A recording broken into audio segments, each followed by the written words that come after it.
प्रणाम काका। प्रणाम। खुश रह खुश रह। एगो बुरा खबर देवे आइल। बुरा खबर? हाँ काका, रउआ घरे कोनो बनारस के नौकरानी आइल बिया का? आइल बिया, का बात है? ऊ का है ना काका, कल हम बनारस गइलानी तो वैजा हमके एगो आदमी मिलल तो ऊ बतौलस कि तोहरे गाँव में जौन ठाकुर इंद्र प्रताप सिंह बाना ना, उनका घर में जो नौकरानी बाड़ी उनकर पति बम्बई एक्सीडेंट में मर गई न। हमरो बड़ा बुरा लगल काका, यही से ये खबर देवे आइलनी। अरे साला लबरा, जो भाग यहाँ से भाग। जाता नहीं ना, गरमात का बड़ा। नमस्ते काका। हाँ चले डूबे। वैसे जौन भइल अच्छा भइल, वो शराबी कबाबी से पारो के पेंट छूट गई। का बाबूजी, रहुआ है बिकिया के बात पे विश्वास करता नहीं?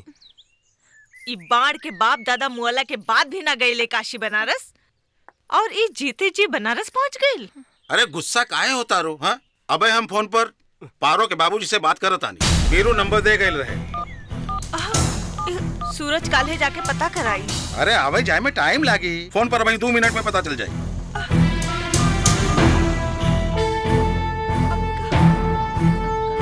हेलो। हाँ हेलो। रघुआ बैद्यनाथ जी बोला तानी। जी बोली। रघुआ दामाद के का हाल चाल बा? अरे भाई हमार दामाद जी के एकदम हालचाल ठीक बा, बाकी रहुआ काहे पूछा तानी? ऐसा कुछ ना, लेकिन हम सुनत रहनी कि राउर दामाद मर गईले। का? ए बकवास बंद करा, तोहार दिमाग तो ठीक बा? ए पहले ही बताओ तोहार नाम का है? का नाम है तोहार? हेलो। का भइल? कुछ ना, महा बदमाश मसार के? अरे विकिया और के झूठ बोललस। पारो के मरद जिंदा बा।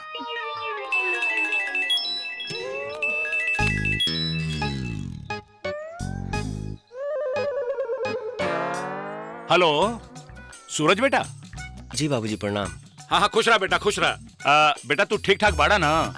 जी बाबूजी एकदम ठीक बानी। अरे बेटा अब वही एगो फोन आयल रहे, पता ना कौन कौन बदमाश बोलत रहल, कहत रहल तोहर दामाद मर गई। ना बाबूजी हम बिल्कुल ठीक बानी, रहुआ चिंता ना करी। महाबदतमीज रहल, नाव पूछले तो फोनवा ही काट देलस, मूर्ख कहीं के। अरे ऐसा दुष्ट आदमी के तो मार मार के चमड़ी उधर लेवे के चाहिए, फोन करके खामखा लोगन के परेशान करे ले। अच्छा बेटा तू अपन ख्याल रखिया। जी बाबूजी प्रणाम। का भइल, पाहुन तो ठीक बानी नू? हाँ हाँ बिल्कुल ठीक बाड़न। अरे झूठ मूठ के फोन रहे, कोनो परेशान करत रहल। इतना दिन हो गई हा बेटी के गईले, रउआ एक बार जाके बेटी के हाल चाल तो ले आई। हाँ जरूर।